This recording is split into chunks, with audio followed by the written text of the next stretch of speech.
aquí en esta mesa redonda, iba a hacer conferencias, pero aunque está dentro del ciclo de conferencias es en mesa redonda. Hoy el tema es, el título, como sabéis, es Desperdicio cero en la restauración, nueva normativa. Yo pensando cómo enfocaba esto, me acordé de mi abuela.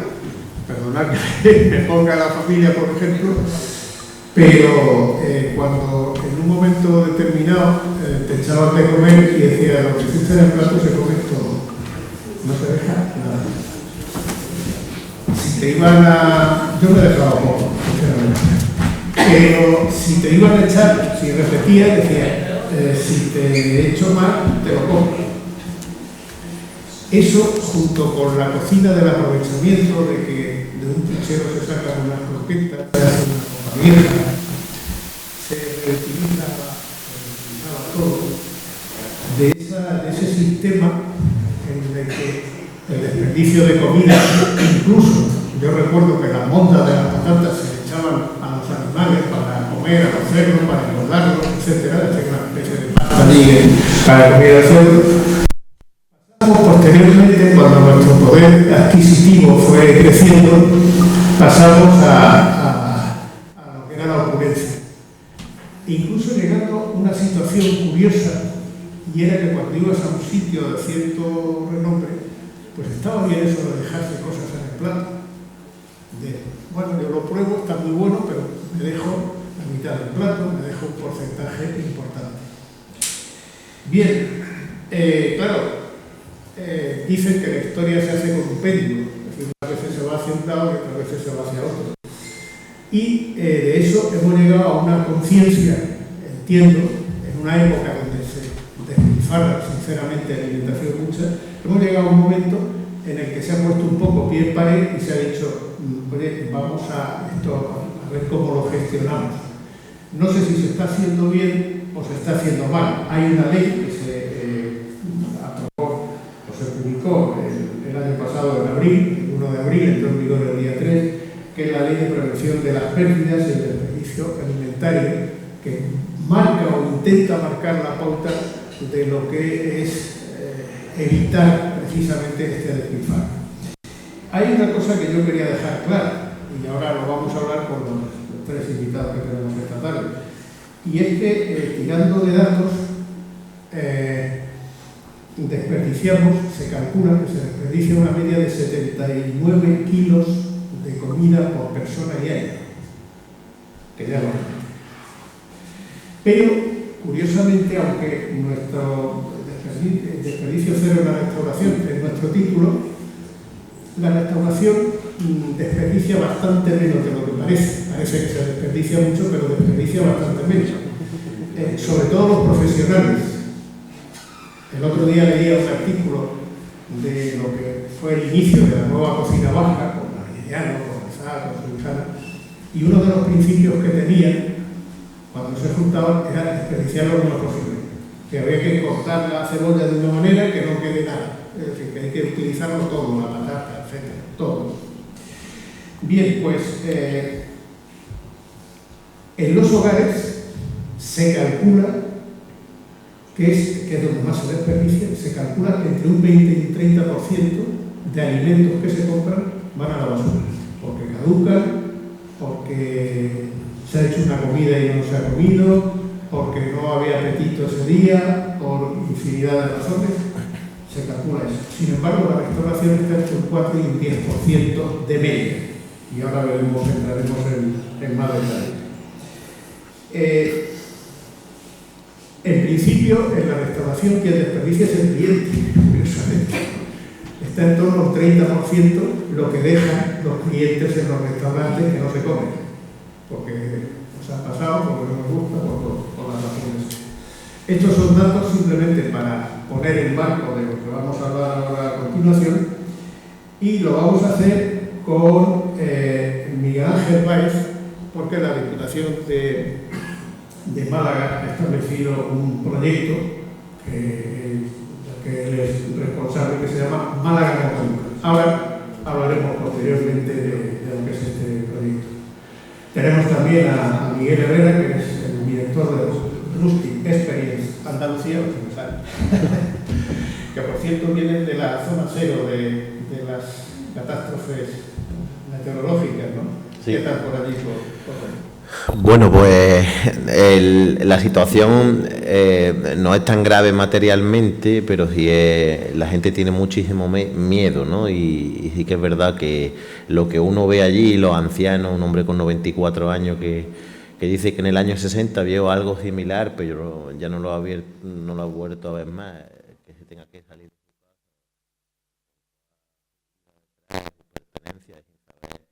qué ha pasado con lo opuesto, pues al final es devastador. Ver a un niño pequeñito, una mujer con cáncer.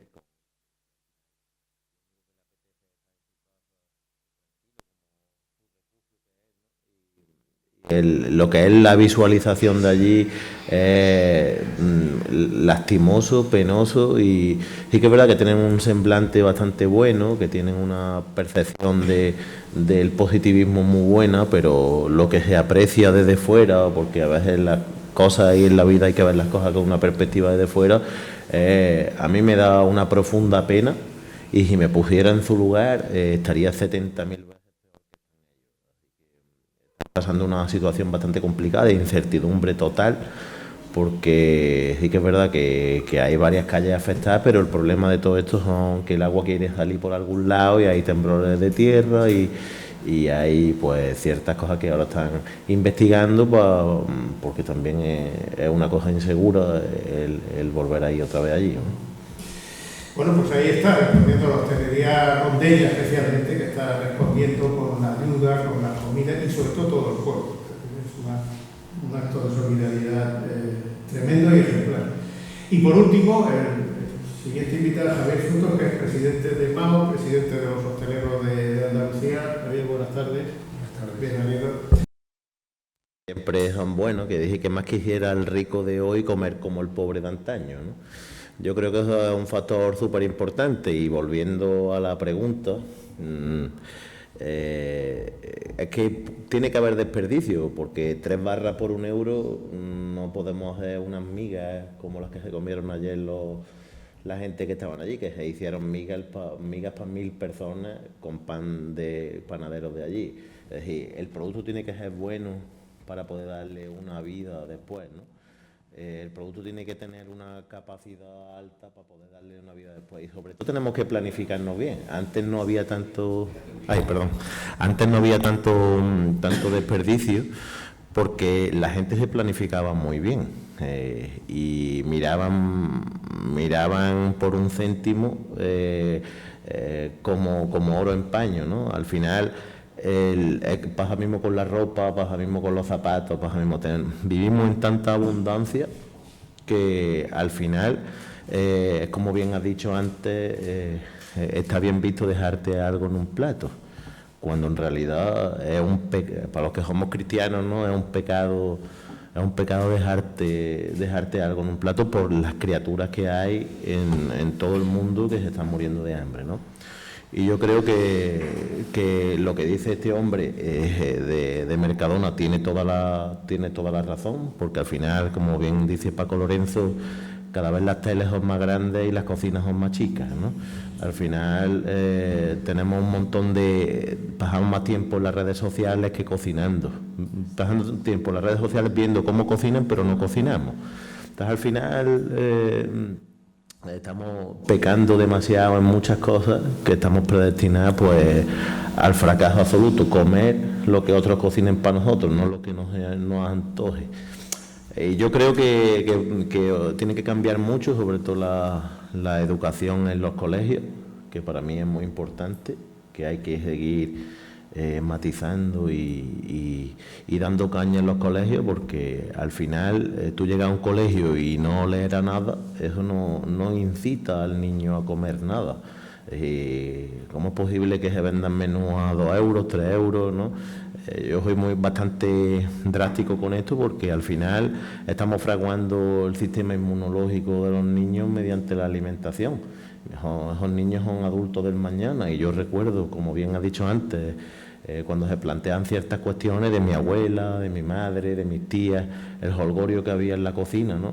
El echar pecho adelante de decir, pues esto lo he sacado de la nada, ¿no? Y como cuando empezamos a estudiar, al final siempre decían los profesores, el cocinero bueno es el que de nada te saca algo. Y al final yo creo que eso es lo bonito, ¿no? Al final si tienes todo de todo, al final yo creo que no valoras nada. En mi percepción a la hora de ver y a la hora de la crianza de mis niños también, ¿no? Al final... Lo que importa es calidad de producto, preparación y educación. Yo a eso añadiría, por ejemplo, eso de que uno va a comprar zanahoria y no puede comprar una zanahoria, tiene que comprar un kit. Sí. Es decir, esos envases que hay, como las carnes que van previamente envasadas, tiene que comprar una cantidad que luego sobra.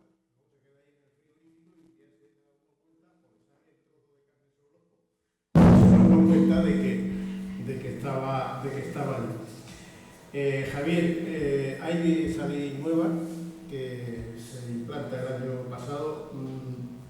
Digamos, ¿cómo se está llevando y cómo ha sido la respuesta de los profesionales porque ya he dicho que digamos en la restauración es quizás donde menos se desperdicia más en las casas, pero ¿cómo se está llevando a cabo? ¿Eso es posible, es factible? No sé, porque claro, alguien le dice yo quiero, yo qué sé, donar los excedentes, pero ¿cómo lo hago? ¿Cómo lo conservo? ¿Cómo lo envaso? Cuéntanos un poco. Bueno, antes de nada, agradeceros que me habéis invitado y agradecer a Miguel Ángel y todos los que están allí en Ronda, lo estábamos comentando ahora. Salió Benito el otro día un poco como cara visible de cocinero de Ronda, pero bueno, sé que hay mucha gente alrededor y bueno, agradecer sobre todo la labor que están haciendo allí con todos los que desgraciadamente han desalojado en Grazalema, ¿no? Dicho esto, bueno, pues nosotros de hecho estamos en el programa Málaga no caduca, es decir, de los establecimientos para cumplir con esta ley, ¿no?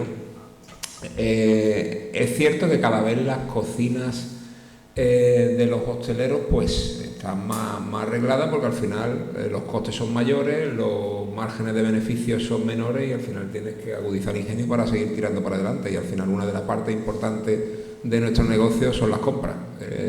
Estamos hablando que las compras y el personal prácticamente son donde más tienes que incidir para sacar beneficio dentro de un establecimiento. Y es verdad que ahí se está trabajando mucho, se está profesionalizando mucho dentro de esa gestión de desperdicio. Y quizá los que más desperdician, como tú decías, obviamente son los comensales, porque también antes, verdad, que se vivía para alimentarse y ahora, bueno, pues el ir a un restaurante es una experiencia y no se le da tanto empaque al terminarte el plato, sino a probar muchos platos, ¿no? Porque lo que vas es a ver un poco de probar lo máximo posible. Dicho esto, es verdad que cuando empezamos con Málaga no caduca, que supongo que Miguel Ángel lo explicará cómo es el proyecto o a qué se debe el proyecto, sí es verdad que para nosotros la trazabilidad, la seguridad jurídica de un alimento que quizás ya no se puede servir por normativa dentro de nuestro establecimiento, que llegara una empresa de paquetería que recogiera ese plato hecho que ya no se puede consumir y se lo llevara a una persona que verdaderamente sí, porque bueno, digamos que es como la caducidad de los yogur en los supermercados. Al final sabemos que una vez que se ha caducado, es verdad que el consumo preferente termina en una fecha, pero después tiene varios días que sí se puede seguir consumiendo, ¿no? Pues en este caso es lo que se hace dentro de sino que lo explica ahora más detalladamente Miguel Ángel, como he dicho antes, ¿no? Eso es lo que al final le llega, en este caso con Bancosol, que también estaba en medio del proyecto y también lo va a hacer llegar a las personas, pues en este caso, pues que necesiten ese plato de comida. Es verdad que nosotros, por lo menos el planteamiento que yo hacía de primera hora, lo veía más como algo dentro de la donación que puede hacer un restaurante. Y yo ponía el ejemplo, oye, pues yo al final, si hacemos comida para el personal en mi restaurante o en el resto de restaurantes y tenemos que sacar 15 platos, pues yo prefiero sacar 20 platos o 25 platos y esos 10 platos envasarlos y donarlos, porque para mí tiene mucho menos engorro que al final, bueno, pues esa seguridad jurídica de que el plato que lleva 3 días pues llegue correctamente al final a la persona que se lo va a comer en el sitio, en el lugar que sea, a través de la empresa de paquetería y Bancosol en este caso. Verdad que esos pasos cada vez están más cerrados, cada vez se está haciendo mejor. Verdad que la infraestructura que tiene que tener un restaurante con impresoras para la etiqueta, se nos hace un poco complicado. Porque bueno, tiene que tener una etiqueta para ver la trazabilidad, para que obviamente todo esté arreglado dentro de ese plato que llegue al comensal final. Nosotros al final dentro de la hostelería el 85% son pequeños, o sea, autónomos o micropymes. Si vamos a un grupo grande o vamos a hoteles, pues indudablemente sí tienen más capacidad quizá para hacer este procedimiento, que será por donde se inicie el proyecto, según lo que hemos comentado. Pero es verdad que llegar a un pequeño restaurante donde haya 4 o 5 empleados y tenga que hacer todo este servicio para cumplir la normativa va a ser complicado.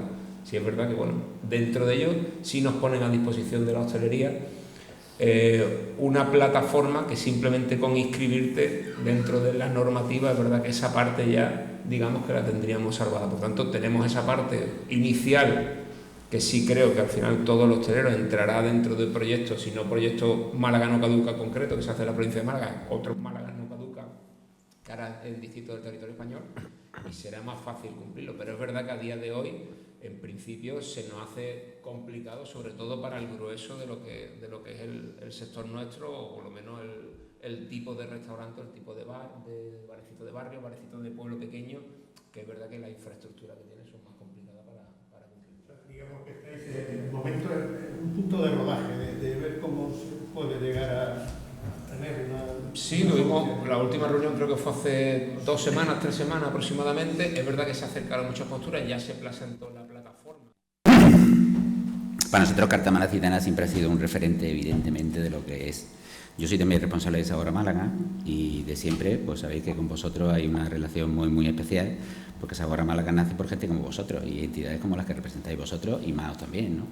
Evidentemente, Antonio Guevara, que está aquí entre el público, también es la enorme suerte que siempre en todo lo que yo he estado hemos colaborado y al final conseguir que la hostelería, la restauración esté totalmente integrada en el modelo turístico. O sea, hoy día no se puede hablar de turismo sin hostelería, sin lo que es la restauración. Por decirlo de alguna forma, que está mal expresado, pero incluye el reglamento de la propia ley, porque incluso definen en su anexo y tal las multas, hablando mal y pronto, que le ponen al responsable del tema si no cumple con esa ley. Pero no le da ni herramientas, ni le dice claramente qué es lo que tiene que hacer para cumplir esa ley. Parece una contradicción, pues eso es así, pasa en infinidad de cosas que ya sabemos, ¿no? Entonces, cumple un objetivo muy bonito, que es que no haya... nosotros, como bien decía antes Javier, no nos gusta ni a ellos ni a nosotros la palabra desperdicio. La ley, que de hecho se llama de prevención de las pérdidas y el desperdicio, o sea, la ley está bien puesta en el sentido de que lo que pretende es que no llegue a ser desperdicio. A nosotros nos gusta más hablar de excedente o de ni siquiera la palabra sobrante, ¿no? Sino de, bueno, un excedente, ¿no? Imaginaros, aunque solo sea un 4% lo que tienen de excedente los restaurantes, ¿cuántos restaurantes hay en Málaga? No os podéis imaginar. Si a eso le sumáis lo que son los catering, lo que son los hoteles, y sobre todo que esto viene para quedarse en el sentido de que cada vez más la gente va a cocinar menos en su casa. Y eso significa que va a haber empresas de, no sé cómo llamarles, pero de catering como a domicilio, que luego, o restaurantes, que ya hay muchos, que no solo cocinan para ponerlo en sus mesas, en su salón, sino que cocinan porque la gente le puede hacer pedido y está el chaval esperando en la puerta para llevar a la casa que sea la comida. En fin, que estamos todos de acuerdo que esto es un tema que viene para quedarse. Que desperdicio como empresario, cada vez tengo excedentes, tengo que tener menos porque he echado horas de trabajo, material que he comprado, como bien decía Javier, y personal trabajando, y encima luego, ¿para qué? ¿Para que vaya al contenedor que hay en la puerta? Eso es una barbaridad desde el punto de vista de empresa. O sea, ellos están consiguiendo, y lo van a conseguir la mayoría, que no haya excedentes, vale. Pero por poco que tenga la empresa, en la provincia de Málaga especialmente, con la cantidad de hoteles que tenemos y demás, y de empresas de catering y todo eso, las cantidades son ingentes, lo que se puede reaprovechar o reutilizar, que no es reutilizar tampoco, sino dedicarlo a lo que tiene que ser, que es el consumo humano. La ley, como os digo, plantea un montón de obligaciones que todas son del empresario. El empresario tiene que hacer el convenio con la entidad a la que le dona alimentos. Vale. El empresario le tiene que llevar esos alimentos a la entidad. Pues no sé, por poner el ejemplo que hablábamos antes. Yo tengo un restaurante en Fuengirola y tengo una Caritas que no sé qué, que reparte alimentos 2 manzanas más para allá. Vale. tengo que tener mi plan contra el desperdicio, ¿vale? Que es un documento formal que elabora la empresa, que tampoco nadie nos ha dicho el índice que tiene que tener o el contenido mínimo que tiene narices. Yo tengo que hacer mi plan contra el desperdicio. Y ese plan tiene que tener un anexo que es el convenio con la entidad. Yo digo, no, porque por narices es prácticamente obligatorio que se le done a que haya personas, ¿vale? Podría ir a hacer compost, pero ahora atrévete a dar las explicaciones de por qué no se lo donas a personas y llegas al tercer punto, que es el compost. No te lo van a admitir. El punto clave es que tiene que ser donado. Vale, yo lo voy a donar, ¿vale? Dime por escrito el convenio firmado con la entidad a la que le donas, ¿vale? Encima lo tienes que actualizar todos los años. Ah, vale. Y encima tienes que enseñarme el contrato de la empresa, que tiene que ser con frío, que le lleve ese alimento a esa entidad. Vale, colega. Encima, porque todo viene de las directivas europeas, y no me quiero enrollar mucho, pero yo quiero que os situáis la dificultad que tiene el empresario de cumplir las cosas. Encima, te tienes que preocupar de que esa empresa a la que le donas, o esos fondos, contribuyen además a programas que combatan la causa de la necesidad de esa donación. Os voy a decir un ejemplo muy claro. Se lo donas a la Cáritas, ¿vale? Cáritas en su programa de trabajo, que os pongo ese ejemplo porque me consta que lo cumple, intenta, además de llevarle comida a las personas para que no pasen hambre, ¿colabora también en programas contra el desempleo? Sí, vale, perfecto. Pues en ese anexo del plan tienes que tener el convenio con la entidad, con sus estatutos, con sus historias, y donde acredita de que además de repartir comida, trabaja contra el desempleo de personas vulnerables. No de los diplomados de Antonio en la universidad de un doble grado de turismo, no. De personas con un perfil, por ejemplo, que no hayan tenido empleo anterior, Vale. Además, como estamos hablando de alimentos, tienes que envasarlo en un tupper, que diría mi madre o mi hermana. Una fiambrera, ¿no? Pero no cualquier tupper. Tiene que cumplir una determinada ISO de calidad, donde tiene que admitir, por ejemplo, que se calienta el microondas, pero luego tiene que poner 100% reciclable, ¿no? Vale, entonces, y eso es responsabilidad también del que dona. Y todo eso es responsabilidad del empresario que dona. ¿Qué hace Quedaros con esa película. La otra película, ¿cuál es? Antes hemos visto los datos de desperdicio. Málaga ahora es famosa porque es la provincia que más empleo crea, que más empresas vienen. Se ha puesto de moda incluso y me parece muy bien. Yo tengo un hijo que trabaja en eso, de temas de nuevas tecnologías y no sé qué, y en Málaga ahora estamos de suerte que el parque tecnológico va a haber que triplicarlo y no sé cuántas historias de la cantidad de gente que va a venir a Málaga a trabajar y a enriquecerse y todo lo que queráis. De acuerdo. Pues siempre pasa, cuando tiene cierta sensibilidad, y siempre pasa que la gente que lo pasa mal también crece. Entonces, me voy a quedar solo con lo que hemos firmado el convenio Bancosol en el 25. Ha estado atendiendo a casi 23.000 personas con informe de vulnerabilidad alimentaria. Quiere decir, toda persona a la que le lleva alimentos Bancosol tiene un informe social homologado y firmado por un técnico competente, casi todos son compañeros de la DIPU, los trabajadores sociales de la Diputación, donde se ha hecho una visita domiciliaria, se ha hecho un estudio en profundidad hasta donde se puede llegar, ¿no?, de los ingresos que tiene, quién le atiende, no sé qué está, y se concluye que la situación social de esa persona le hace imposible, si no tiene ayuda, comer bien. ¿Vale? Estamos hablando en el año 25 de 23.000 personas. Solo Bancosol. En la provincia de Málaga hay muchas entidades que trabajan en ese tema, ¿eh? La que le sigue es Cruz Roja, que tiene otro tanto. En la pandemia llegamos a tener 68.000 personas vulnerables necesitando alimentos. ¿Cómo se conjuga una cosa con otra? Pues gracias a... bueno, tengo que nombrar siempre a Jorge, porque Jorge, el interventor general de la Diputación, es el que al principio empezó con este tema, con esta idea. Parece muy simple, pero no lo es.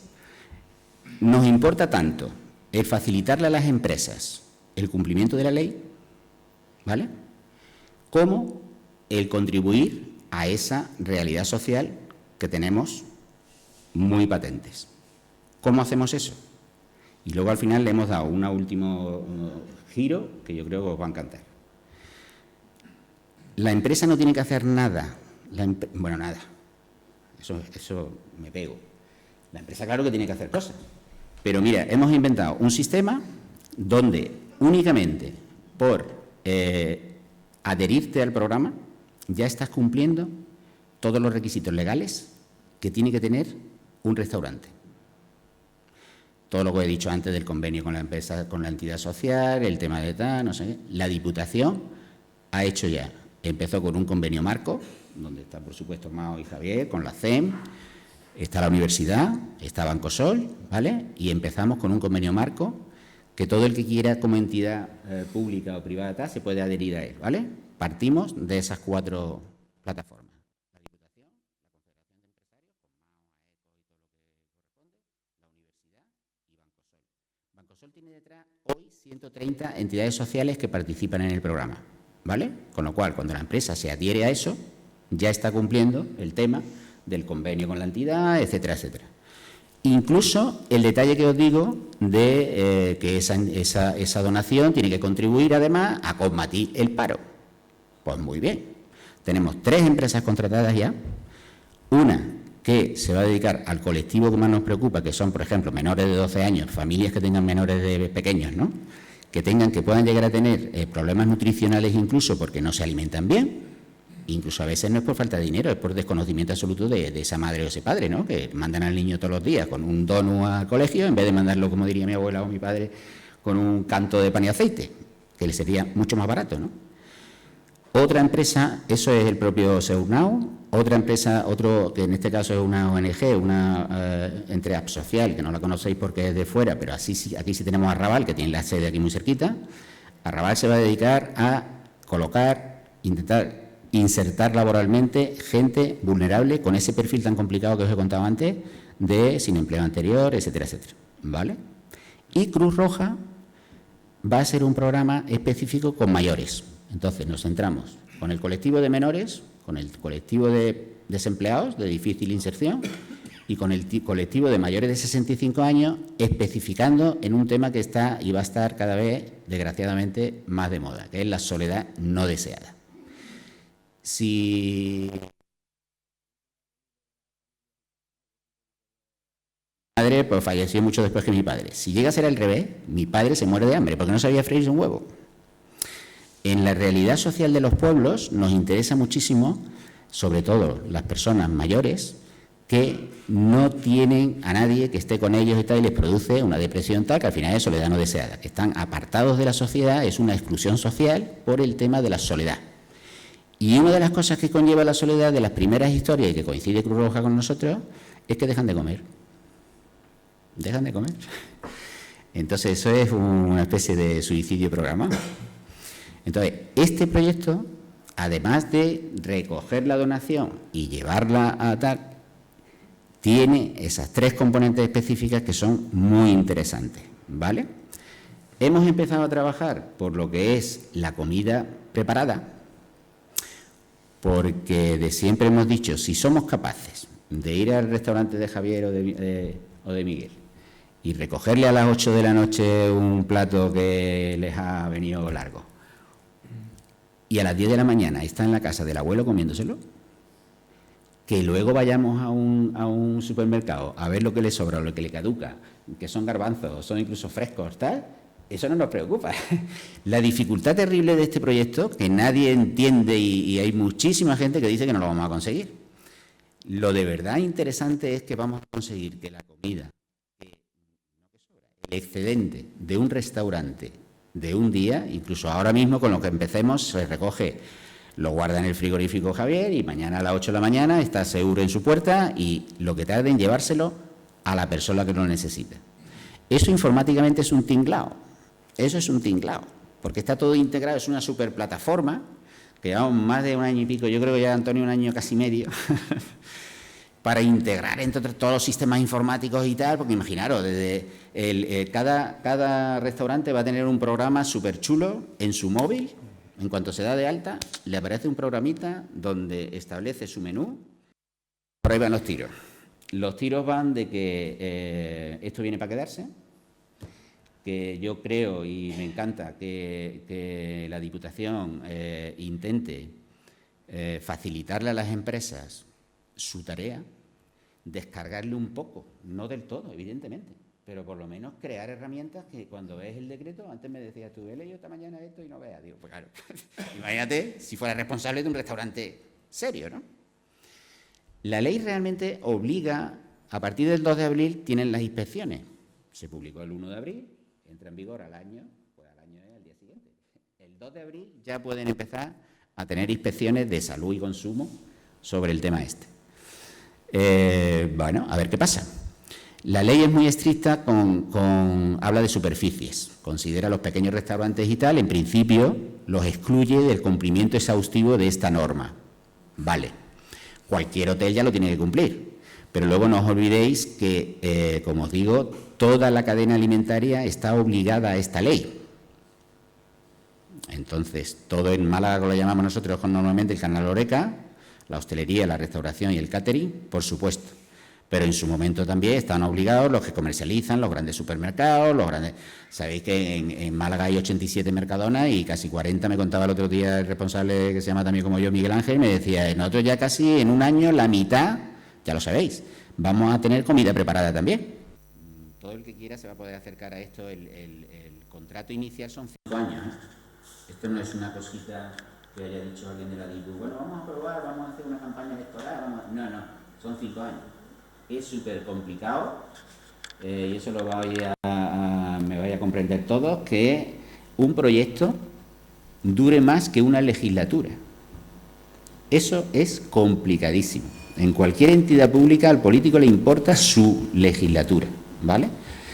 Pero este tiene, de entrada ya tiene tal. Entonces, si veis ahí, la sede está adaptada a toda esta historia, que es donde se apunta uno a través de la sede de Diputación. Hay una web, tenéis, por ahí os han dado un bolígrafo para que no se os olvide nadie, si metéis en Google Málaga no caduca, lo primero que os sale en Google desde hace ya 2 semanas es nuestra web. Ahí os explican todo de lo que estamos hablando, hay vídeos explicativos, hay de todo, ¿vale? Y ahí está también para los empresarios que tal. ¿Cuáles son las enormes ventajas que le damos? Pues lo que he dicho antes, que facilita los procesos de forma totalmente gratuita, ¿vale? Se cumple con la ley, se es sostenible. Y nosotros le hemos añadido a la S que sea también una doble S. La propuesta clara que hay que acabar es que para Málaga la S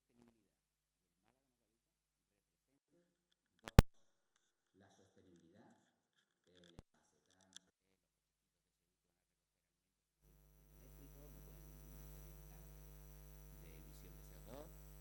eso se cumple. Pero que sea una doble S porque le añadimos la solidaridad. Queremos que Málaga venda el modelo de hostelería y de turismo sostenible y solidario. Y eso es, esa es, siempre que esté en un establecimiento, se adhiera a nosotros al programa, tiene derecho a Sabor a Málaga de tener su placa del Málaga. Y esa placa también y esa le acredita de que estás trabajando en 4 objetivos de desarrollo sostenible. Eso sonará seguro, ¿no? Hay 17 objetivos de desarrollo sostenible y para tener subvenciones europeas que va a ir llegando y va a resultar que para poder, ya veréis, de la Diputación de Málaga o de cualquier entidad pública dentro de nada, además de no tener deudas con Hacienda, te van a hacer que cumplas al menos 2 objetivos de desarrollo sostenible que se llama, ¿no? Vale, pues este programa, si participas y te adhieres en él, ya está hablado con el ISTE y está clarísimo, tiene la puerta abierta para que por lo menos en la condición, primero lo de legalmente contra el desperdicio, que lo cumplís, pero sobre todo que también abre la puerta de que tengáis 4 ODS, estáis colaborando con 4 ODS, con lo cual ya estáis cumpliendo también la necesidad de para tener acceso a temas públicos tal, que tengas que... No, pues ya tú te adhieres y ya estás colaborando en 4, que son los fundamentales: el fin de la pobreza, el fin del hambre, crecer económicamente en base a calidad y crecer económicamente de forma sostenible, no quemando bosque, ¿vale? Ya me callo. Nosotros pensamos que, aunque los pequeños, las pymes, no estén obligadas a cumplir estrictamente y no les metan el paquete que le van a meter, como no cumplan la legalidad las grandes empresas, le queremos dar la lectura que vean que para todos los restaurantes de Málaga, como he pasado antes del parking aquí, la cantidad de gente que hay disfrutando de pequeños restaurantes en Málaga y de tata, ¿vale? Que sea una ventana de oportunidad también, que esa placa represente a toda Málaga con la sostenibilidad y la solidaridad. Yo creo que no sobra, porque no les obliga a nada, ¿vale? No les genera ningún gasto extra el conseguir la placa de Málaga no caduca. Y que esa placa ya nos encargaremos todos, con la empresa Costa del Sol, con todo el turismo, que el modelo de Málaga sea una avanzadilla en todos lados por donde vayamos, de que tenemos una componente de sostenibilidad solidaria. Y yo creo que ningún restaurante va a perder por eso. Javier, parecer de lo que acabamos de escuchar, efectivamente, porque queríamos dar a conocer el proyecto. Bueno, lo que un poco en la línea que te he dicho antes, yo sé que el esfuerzo que ha hecho la Diputación, también os digo que lo más fácil que tiene un restaurante para cumplir es esta normativa. O sea, imaginaros lo que es montar un restaurante, ¿no? Yeah. O sea, que esto va a ser lo más fácil que tenemos. No, bueno, es verdad que el proyecto es ambicioso, que el proyecto, como decía, parte de la colaboración público-privada y al final al sector le va a venir bien, y sobre todo sé que se ha trabajado mucho en esa plataforma. De hecho, como te decía, nos la presentaron hace poco y para nosotros, verdad, que fue una sorpresa, porque ya no solamente la parte del excedente y cómo gestionarse, incluso para el propio hostelero puede gestionar parte de su carta, parte del escandallo, como te decía antes, que creo que puede ser también muy interesante. Pero como todo hay que echarlo a rodar, indudablemente estamos obligados a hacerlo, y lo primero es, yo creo que es interesante el ponerlo en marcha con ese programa piloto y ver los fallos. En la teoría, indudablemente, como dice, han intentado hacerlo lo más imposible, ahora hay que verlo en la realidad, que la realidad de los restaurantes, de las cocinas, del trasiego y del día a día, pues son complicados para esa gestión o toda la gestión que requiere este tipo de cumplimiento de normativa. Miguel. Bueno, yo felicitaros por la labor que habéis hecho, porque como bien dice el compañero también, al final las leyes muchas veces se hacen desde un formato súper absurdo y nadie después las sabe interpretar, y bueno, en este caso vosotros pues nos lo estáis facilitando, habéis sido pioneros con el tema de Sabor a Málaga, que eso también nos ayudaba mucho a la visibilidad, y ahora pues como facilitar todo esto, pues también eso nos ayuda. Es decir, tener ahí un hombro donde llorar también es importante, como me has dicho también, es una de las cosas que menos problemáticas de que se plantea, ¿no? Ya te digo que al final la gran maravilla de los restaurantes es profesionalizar los escandallos y profesionalizar todo eso, que al final nos va a ayudar o nos ayuda, pues primero a ahorrar, que con lo que se llevan ya los impuestos y que es desorbitado y cada vez está peor, la gran problemática de personal, que cada vez hay menos personal y menos cualificado, las leyes que muchas veces son absurdas tras absurdas, que al final hay que tener una coraza, hay que ser emprendedor con mayúsculas para poder seguir adelante, porque desgraciadamente absorbe mucha energía todo el tema burocrático, ¿no? Y porque al final el que es cocinero lo que quiere es cocinar, que el cliente cuando sale fuera rechupete el plato y que te diga gracias y vuelva a venir al día siguiente, ¿no? Entonces yo veo que podemos darle una salida a esos alimentos bien empaquetados, bien preparados, bien en condiciones, porque hemos visto miles de veces en la tele, miles de veces en muchos sitios cuando hemos paseado, que en la salida de los supermercados la gente cogía alimentos de los contenedores, ¿no? Y eso me parece a mí una poca vergüenza, ¿no? Hablando en el lenguaje coloquial nuestro, ¿no? Yo creo que me parece bien la normativa, pero sí que es verdad que en este caso tenemos la gran suerte de tener a Sabor a Málaga, que se ha anticipado a hacer todo esto, pero hay otros hosteleros a nivel España que yo creo que nadie ha hecho lo que habéis hecho vosotros. Yo no he escuchado ni he leído ningún artículo nunca y hace ya un año desde esto, ¿no? Más o menos. Entonces creo que puede ser algo interesante, pero sí que es verdad que hay que matizarlo, ponerlo en práctica y puliendo detalles, ¿no? al final de eso se trata, de que al final los alimentos no terminen en el mundo, en la basura, en un mundo donde los niños se mueren de hambre en el mundo, porque es un pecado, ¿no? Como siempre digo yo. Y nada, tenemos que trabajar todo en esa línea para que esto salga adelante. Javier, ya que eres presidente también de los hosteleros de Andalucía, ¿hay algún proyecto similar a este en el resto de la región? Que nosotros sepamos, no. De hecho, bueno, hemos puesto en conocimiento también al resto de presidentes también que hablen con sus diputaciones y que vean lo que se está haciendo aquí de Málaga también para que presionen dentro de la diputación como lo ha hecho Málaga. Pues creemos que es verdad que es una iniciativa que para el empresario pues facilita mucho. Pues por lo menos facilita sobre todo el tema de la burocracia, es decir, digamos que da la estructura de ese reparto. Luego hay que hacerlo, hay que ponerlo en marcha y tiene que tener su rodaje y todo, ¿no? No, pero bueno, yo creo que lo principal y lo primordial al final es que hablábamos de cuando se hace la ley al final en un despacho y queda todo muy bonito, está muy bien, pero si tú no le preguntas a quien verdaderamente tiene que cumplir la ley, estamos hablando ya de cosas, pues bueno, que no... Perdona, lo que sorprende es que sale una ley y los empresarios se enteran cuando se publica en el BOE. Desgraciadamente no es una cosa que nos haya sorprendido. Totalmente, ¿verdad?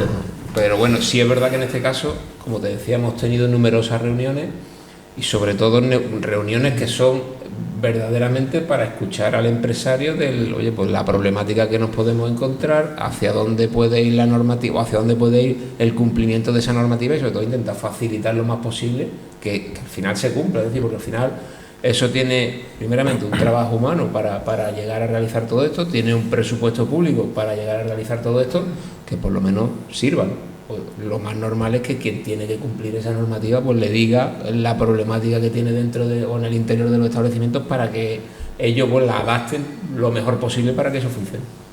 ¿Se tendría que tener algún tipo de infraestructura especial para este cometido en el establecimiento o no? ¿O simplemente con lo que se tiene ya basta? Impresora, habría que tener una impresora, un etiquetado con el logotipo, con el número de registro sanitario y todo eso, ¿no? Hemos conseguido que el programa, tú tienes como en tu establecimiento, una vez que te das de alta, tienes una app propia tuya, a través de Google, vamos, da igual, pero tú en el móvil lo tienes todo. Ese programita... primero, vamos avanzando, ¿no? Ya tenemos 200.000 tuppers guardados en Bancosol para, primero, que era coste del empresario, proporcionarle esos envases, que cumple todas las condiciones que tiene que cumplir, ¿vale? Y os lo vamos a ir cediendo, digamos, gratuitamente conforme se vayan haciendo donaciones.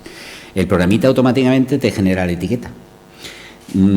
¿Qué es que Javier tiene toda la razón, que vamos a ir conforme vayamos trabajando, Pues una anécdota que es un punto ahora, la impresora.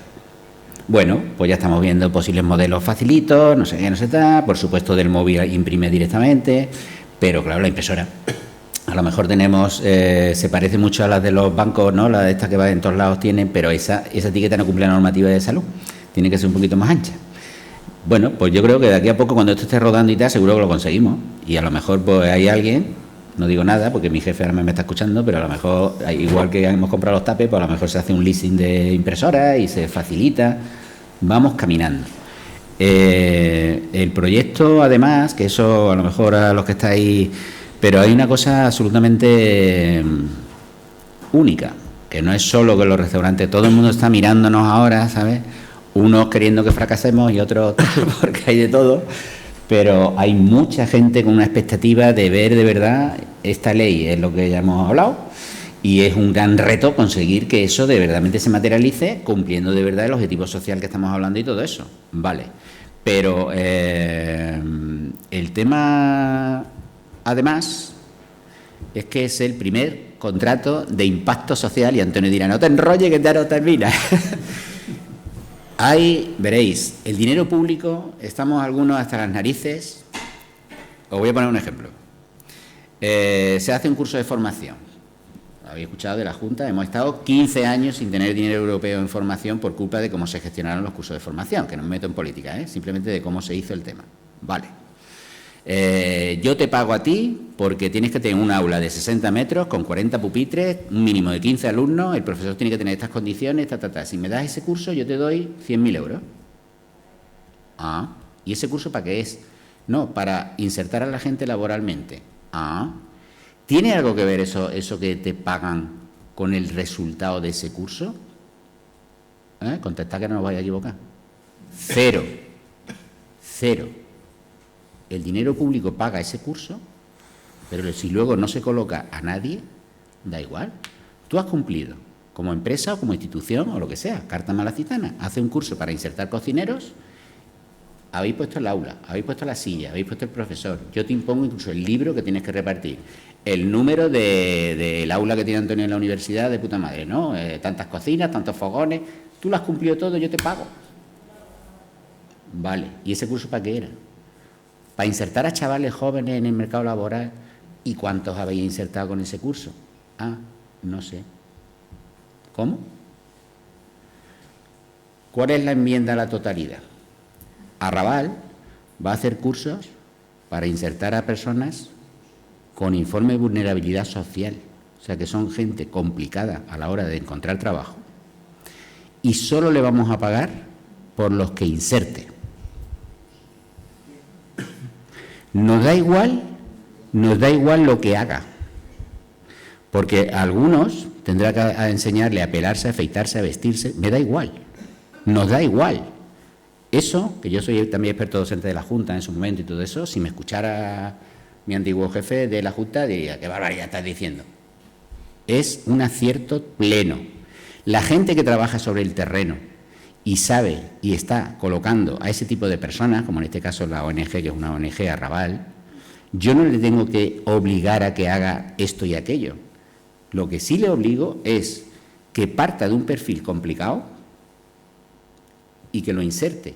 Además, esa inserción es totalmente objetiva, porque nos va a tener que enseñar la vida laboral de ese chaval. Que tú consigues antes de 3 meses que tenga un contrato indefinido, ojalá, ojalá. Te doy 1.000 euros por cada uno que coloques. Que a los 6 meses has conseguido, al año has conseguido que durante ese año haya tenido 6 meses de contrato, aunque sea, hombre, un chaval con ese perfil o una chavala, no es fácil que encuentre un empleo indefinido el primer día. Pero si durante un año consigue trabajar 6 meses, ya vamos en el camino, te doy 1.000 euros por cada uno.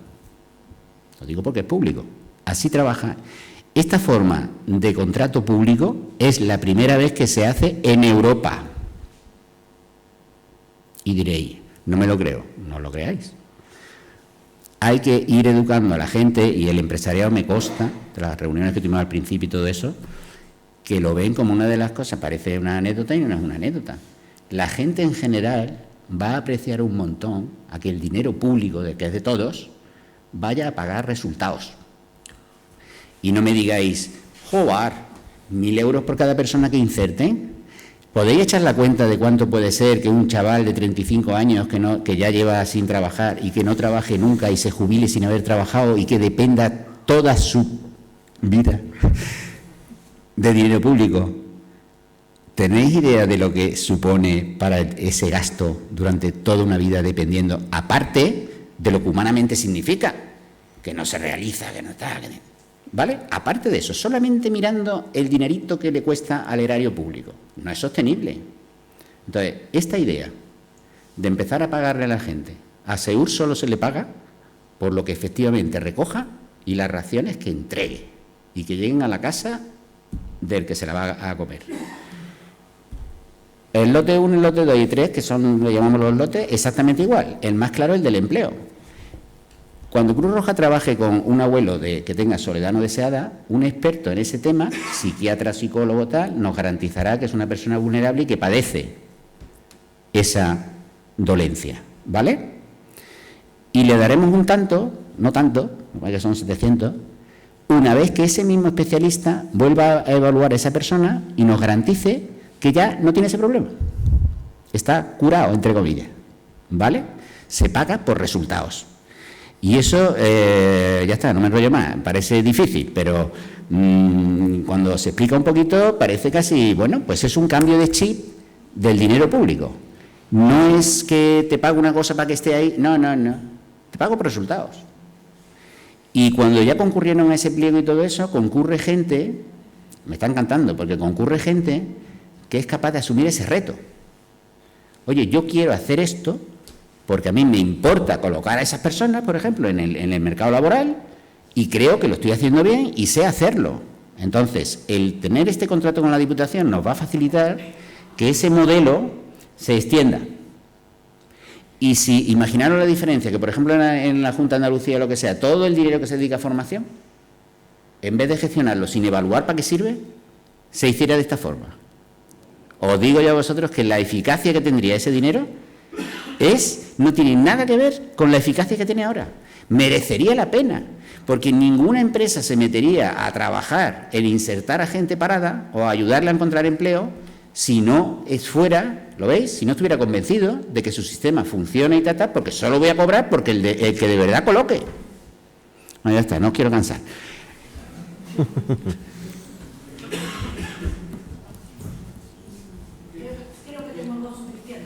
Bueno, hay un micrófono, por favor. Si ya, hay un micrófono aquí.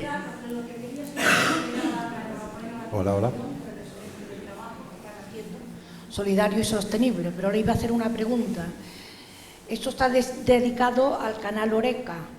Yo soy productora, productos ibéricos de la Serranía de Ronda. ¿Tengo alguna posibilidad de adherirme a este proyecto, aunque no pertenezca al canal Oreca? Porque tengo a lo mejor productos, me quedan muy pocos, pero algunos próximos de caducidad, que podría también adherirme a la empresa y darlos para apoyarlo a las personas vulnerables. Totalmente. Mira, el primer paso, como hemos dicho antes, el programa informático que tenemos en la plataforma, lo primero que se ha adaptado es la restauración, ¿vale? Pero la ley afecta a todo, a toda la cadena alimentaria, ¿vale? Como se ha dicho ya, por ejemplo, yo soy responsable de Sabor a Málaga, ¿no? Mis amados, que los quiero, como esos, mis queseros, por ejemplo, ¿no? Porque son gente, vamos, la restauración también, ¿eh? Mi abuelo fue cabrero y tuvo una venta de postas y siempre cuando yo era chiquitín me decía, estudia lo que sea para que no tengas ni ser ni cabrero ni estés en una venta de postas, porque vamos, esto es 24 horas al día trabajando, ¿no? Entonces, la ley le afecta a toda la cadena alimentaria, ¿vale? Ahora mismo ya te puedes dar como donante, adherirte al tema y ir preparándote. Y en cuanto estemos, claro, el producto elaborado va a ser el siguiente, el envasado, digamos, ¿no? Con fecha de caducidad y todo eso. Ese va a ser el siguiente estamos hablando que en cuanto podamos lo vamos a recoger. Incluso ahora mismo, si en plan experimental, como dice Javier, ya desde el día 1 están todas las empresas trabajando, ¿vale? Es la primera charla, intentamos en HIT el otro día, pero HIT fue justo el día de la... un desastre, ¿no? Entonces, esta es la primera presentación que me ha tocado a mí de empezar a mover todo esto. Esto, gracias a Maos y compañía y a Ecos y demás, va a tener una difusión posiblemente a partir de la semana que viene. Empezáis a ver anuncios, empezáis a ver prensa, empezáis a ver tal. No queremos que sea una explosión, porque, fijaros, esto del contrato de impacto, que os quedéis tranquilos en el sentido, sobre todo si hay como tú algún productor o restaurador, la gran ventaja que tiene es que no nos metemos en el cómo. Queremos el punto de partida y el resultado. No nos metemos en cómo hacer las cosas. ¿Por qué? Porque durante este tiempo todos, y esa forma, esta cosa no la permite ninguna otra forma de contrato público. Esta forma de contrato permite ir viendo, Javier y yo tendremos todas las peleas del mundo, peleas con la realidad, no entre él y yo, sino cómo salvar los problemas que nos vayamos encontrando. Y este contrato lo permite. Justo es la diferencia enorme con el resto, que no nos metemos en el cómo, nos metemos en los resultados.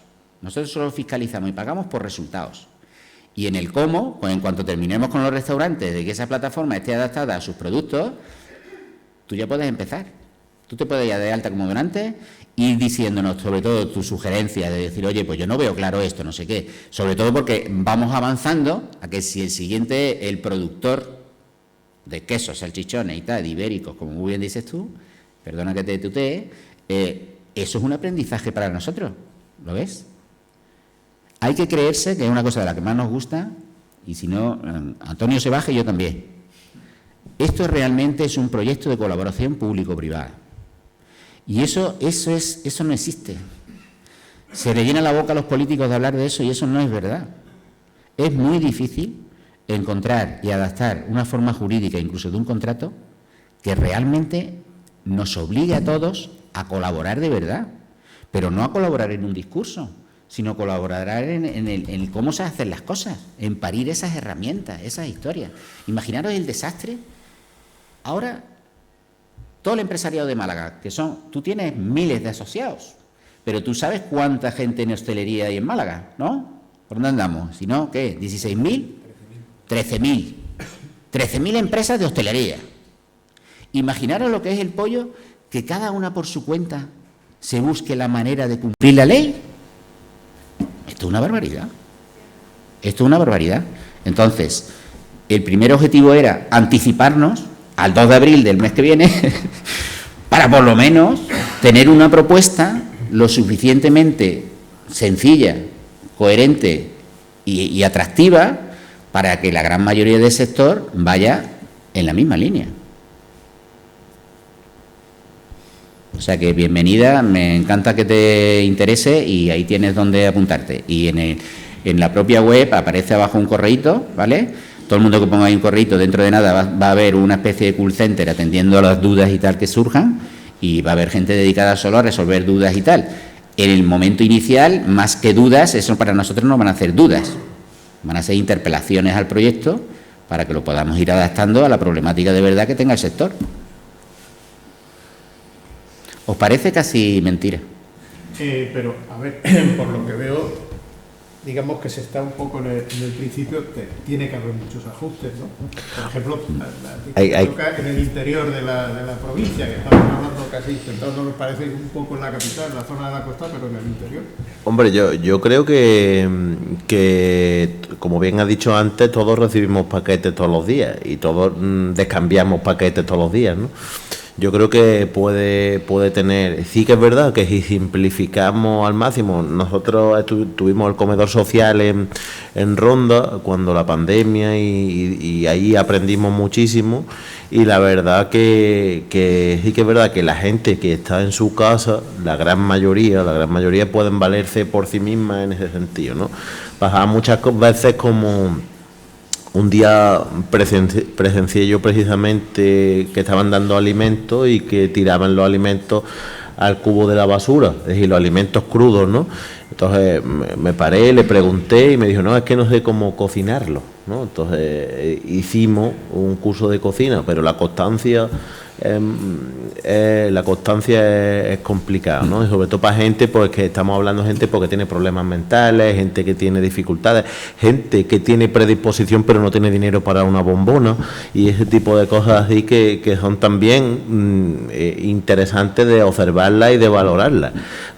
Por eso que como idea me parece brillante, y si se podría simplificar en ese sentido de que decir, pues mira, de 8 a 3 toda la comida va a estar aquí, va a estar refrigerada, va a estar como si fueran yogures, como si fueran otros productos, la fecha de caducidad o la fecha óptima, y enseñarle también al usuario a regenerar todo ese tipo de productos. Por ejemplo, os pongo un ejemplo, el otro día hicimos callos y sobraron un montón de callos, los regeneramos, los congelamos y los hemos gastado durante todos los días porque había gente que quería ese tipo de platos para llenarse el estómago, ¿no? Hablamos de lo que estamos viviendo y pasando ahora en el polideportivo El Fuerte con los desalojados de Grazalema y de las pedanías y demás, ¿no?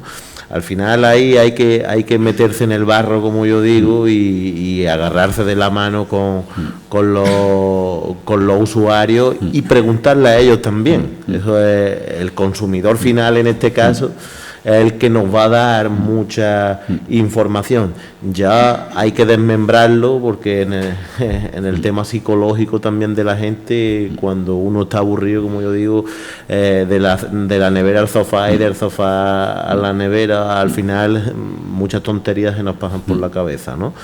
Ver la situación, estudiar el perfil psicológico y ver una forma de actuación bastante buena, porque si al final un restaurante va a aportar tres tanquetas de 50 gramos cada una, o de 100 o 200 o 300 gramos, va a haber que poner cuánto nos cobra Seur, cuánto nos cobra tal y cual. Al final lo que has dicho antes me parece muy interesante sobre el dinero, ¿no? El dinero público y demás. Lo que a mí también me parece, con la crisis de personal que estamos teniendo, haciendo un poquito una incisión a esto, ¿no? Sé de gente, ¿no?, que cobra mucho dinero, ¿no?, incluso sin trabajar, ¿no?, y al final se ven menguado en los que están trabajando. El equilibrio ahí discrepa mucho. Yo creo que ahí hay que observar, hay que trabajar más, como estáis haciendo vosotros, codo con codo con las asociaciones, con los cocineros, para ver cocineros, en mi caso, ¿no?, los restauradores, para ver el resultado final y sobre todo empezar. Una vez que empieza, esto funciona así. Yo, por ejemplo, he montado muchos negocios que tenía una idea, pero cuando hemos dado el resultado final, esa idea totalmente ha estado transformada, porque es como una ola, al final te va llevando a donde menos te lo esperas, ¿no? Es mi opinión, y yo creo que hay que trabajar duro, hay que ver los días de reparto, quién lo va a recoger, la cadena de frío, la contaminación cruzada, los alérgenos y todo ese tipo de productos de platos, para que el consumidor final pues también tenga un final feliz, ¿no? Porque al final, en vez de tirarlo nosotros en el cubo de la puerta, lo van a tirar ellos en el cubo de su casa. Al final hay un proceso que nos podemos ahorrar, ¿no? Está claro. Antonio tiene la palabra, el micrófono.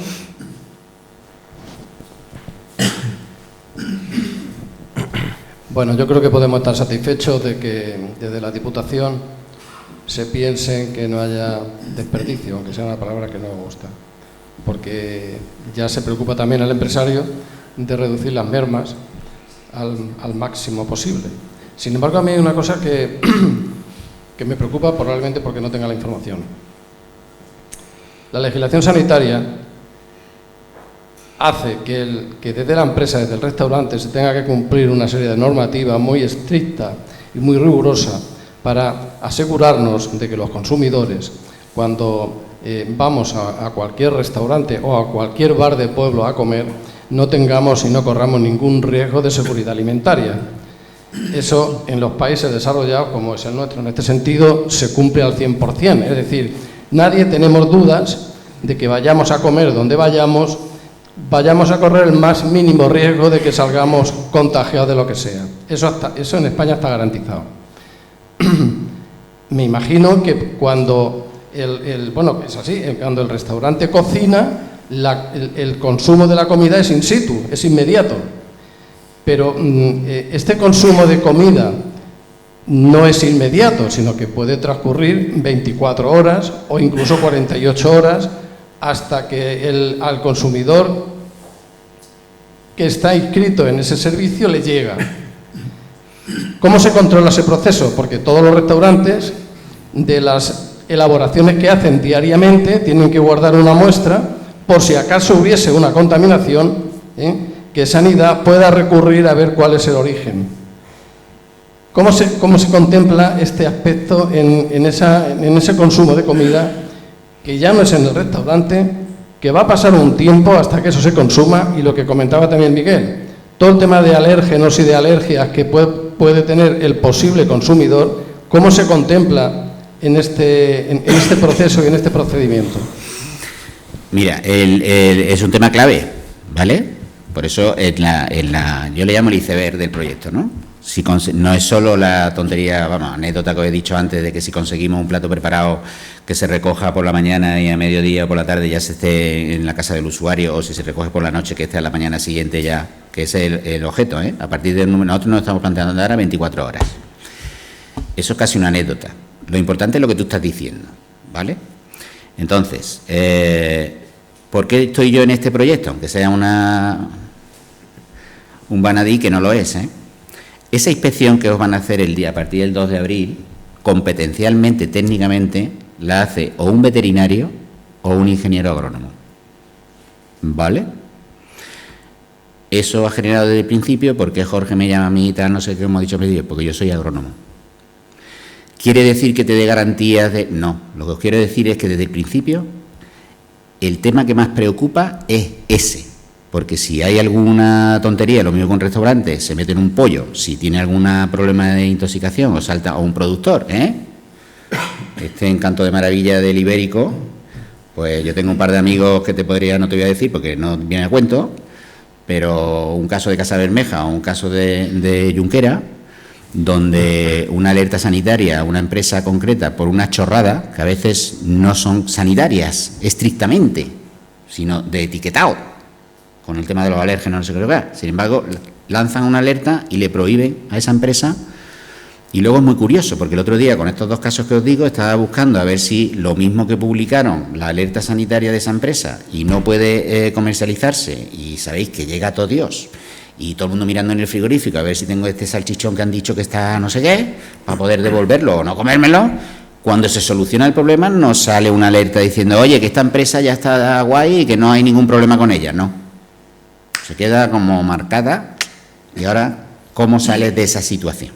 Dicho eso, lo que más nos preocupa, entonces, para empezar, ahora mismo no vamos a llevar alimento a nadie que tenga problemas de alérgenos, no vamos a llevar alimento a nadie que tenga una enfermedad que le conlleve no poder consumir un determinado producto. No vamos a partir, y eso está todo en la APP ahora mismo, está capado, digamos, está tapado la posibilidad de lo que todos estamos viendo. Antonio, aparte de ser de turismo, sabéis que es de gastronomía, su equipo nos está echando un cable incluso en ese tipo de tipologías de alimentos que se van a donar y todo eso, y no se va a empezar con alimentos que pudiéramos decir que tengan algún riesgo serio de ese tema. Es muy importante el tema de la trazabilidad alimentaria, que quiere decir saber, no hay ningún proyecto que de forma síncrona, o sea, instantáneamente, de forma, por ejemplo, si salta salud, se me ha olvidado antes de deciros que está también metido en el tinglado, ¿vale? Porque todo lo que estamos haciendo, hombre, cara a que vosotros estéis tranquilos, los empresarios, está todo validado, digamos, por los que le van a inspeccionar, que es salud y consumo. El tema es, imaginaros que mientras que estamos repartiendo algo, el cocinero o que sea, o el que sea, tal, se da cuenta y dice, hostia, que me he dado cuenta que esto, por lo que sea, esto no está bien. Coge esa app, le da un botón y hasta el chaval de Segur que lleva el S le salta una alarma que eso, donde esté, se para. Siempre se sabe todos los datos de quién ha recibido todas y cada una de las raciones. O sea que si él dona, imaginaros, 10 platos de lo que sea, 10 raciones de lo que sea, siempre sabemos, en cada momento hay un dashboard de la plataforma, una pantalla en el ordenador que va diciendo exactamente por dónde va esa y a dónde llega y dónde está, ¿vale? Y la plataforma recoge totalmente que eso se ha consumido antes de 24 horas. Hombre, si se lo llevas a la casa y ahora resulta que lo tiene una semana, chico, la responsabilidad acaba.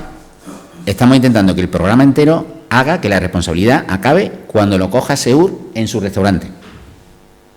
Nadie está libre de que haya alguna contaminación de algo o lo que sea, pero bueno. Pero todo lo que se está cumpliendo de tal es súper estricto. El frío, eso me lo van a corroborar ellos, vais a cualquier restaurante y os encontráis siempre la nevera donde guardan los postres, ¿no? Y hay un cacharro ahí, un armario, que guardan los postres. Vale, arroz con leche, no sé qué, el flan, a veces caseros que se han hecho en el propio establecimiento. Vale. ¿Qué dice el control de frío? Que al menos cada 2 horas tiene que haber un control. Y control es, ya lo traen. Ya traen el cacharrito los que tú para estar homologado, compras un cacharrito homologado hoy día y te viene, que le das un botoncito, incluso algunos te imprime, pero vamos, te enseñan la pantallita, todo el control de frío.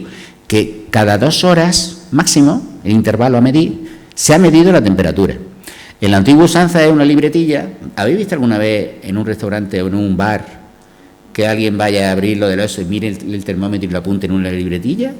Pues el control de frío obliga a que cada 2 horas, y yo digo, ¿y por la noche? ¿Se levanta el tío allí cada 2 horas, a las 2, a las 4 de la mañana a ver eso? Eso estamos hablando de otros tiempos. El camioncito de frío de Segur, que es la que tiene el contrato, da una lectura permanente del nivel de frío de ese furgón, de esa furgonetita, ¿vale? Porque imaginaros que si mantuviéramos lo de 2 horas, a lo mejor el tío para en una gasolinera o tiene algún problema y se para el motor del camioncito y hace el frío, en vez de para abajo, para arriba, ¿no? En vez de mantenerlo a 6 grados, se le va a 15. Ese alimento ya no ya no sigue. Entonces nosotros somos tan estrictos que obligamos a que todas las furgonetitas que participan en el tema en cuanto a frío, por ejemplo, tienen la línea continua de frío. Y si en un momento dado sobrepasa, por lo que sea, durante un instante, los grados que se le pone, imaginaos, se pone a 14 grados, en vez de mantenerlo a 6 u 8, todo lo que lleva ese coche se invalida. A ver qué tiene un sistema así. Y además, todas esas curvas de todos los vehículos que participen se quedan grabadas en un histórico en la plataforma que se queda grabado. No sé. Entonces, como nos preocupa un montón, pues desde el principio se han tenido un montón de precauciones con ese tema. Con el tipo de envase, tiene que ser hermético, tiene que estar... No vamos a empezar por termosellado, pero ya llegará cuando consigamos que todos estemos de acuerdo y financiar la máquina de termosellar, pero se cumplen todos los requisitos con el envase, se cumplen todos los requisitos con el frío. Los que están obligados, ¿cómo se diferencia? Porque hay unos que sí y otros que no, ¿no? La pequeña y mediana no. Lo que se considera pequeña empresa, lo define la ley también, ¿eh? Son establecimientos que bajo el mismo NIF, si Javier, que ya mismo va a tener 20 restaurantes, los tiene todos bajo el mismo NIF, ya está pillado. Si 1.300 metros cuadrados. 1.300, ¿no? De toda la instalación ligada a ese establecimiento. Almacenes, todo lo que tú tengas ligado a ese establecimiento, el límite que ponen de diferenciar entre minorista y tal es no el número de empleados, los metros cuadrados que dedicas. Nosotros, vuelvo a insistir, que lo que queremos es que veáis que todo el que le va a venir bien, porque tiene una ventana de oportunidad de enseñar en su página web, el letrerito anda, que aunque sea un pequeño restaurante, pues participe de esa Málaga solidaria y... ¿vale? Porque además, por participar, lo más importante es que no es obligatorio donar. Cumple la legislación, cumple tal, y tú estás preparado de que si tienes un excedente, tienes como el camino para sacarlo. Que no tienes excedente, no dones, pero tú estás adherido al programa y estás cumpliendo toda la legislación, ¿lo ves? Y si eres pequeño y no tienes ninguna donación, pues no pasa nada, pero aprovecha la oportunidad que le vamos a invertir un montón de temas en promocionar a Málaga como la Málaga solidaria en la hostelería. ¿Me explico? Como lo de Sabor a Málaga. Si no vas nunca a la feria de gourmet o no vas a la gran feria del parque, muy bien, pero la gente le llama cada vez más la atención el sellito de Sabor a Málaga, ¿no? Por lo mismo. Bueno, pues vamos a concluir dando las gracias a nuestros tres ponentes y con una recomendación, ya que la hostelería sabemos que lo trabajan ya, el evitar el sobrante, que se tiren los sobrantes, pero os queda trabajo aquí en este proyecto importante, pero sobre todo hay que hacer una recomendación, y es que en casa procuremos, no hay planificación para hacerlo en los hogares, pero procuremos desperdiciar siempre lo menos posible, comprando lo justo, en fin, y haciendo una planificación, como se ha hecho tradicional, o se hacía tradicionalmente una planificación de menús, etcétera, para evitar precisamente que en ese sector, en ese segmento que es el doméstico, pues es donde más se desperdicia. De todas formas, creo que es un proyecto ilusionante, creo que hay buena disposición, tanto por la parte de la administración como por la parte profesional, y la hostelería, y vuelvo un poco al origen de esta tertulia, pues la hostelería, como contaba Miguel, siempre ha sido solidaria y lo está demostrando día a día, no solo ellos allí en Ronda, sino aquí en Málaga y en toda la provincia. Es decir, siempre que sucede algo, pues ahí están ellos. Bien, pues antes de concluir, ahora nos vamos a tomar una copa, como es costumbre, vamos a tomar una selección de productos de Dehesa de los Monteros, de ibéricos, y acompañados por un vino Guadalmín, un monovarietal de Syrah, de Bodegas Quitapena, de la Denominación de Origen Sierra de Málaga. Y antes de finalizar, pues le voy a pedir a Antonio que suba, pues vamos a hacer una entrega a nuestros ponentes de un recuerdo de su paso por aquí, y sobre todo un aplauso porque nos han gustado.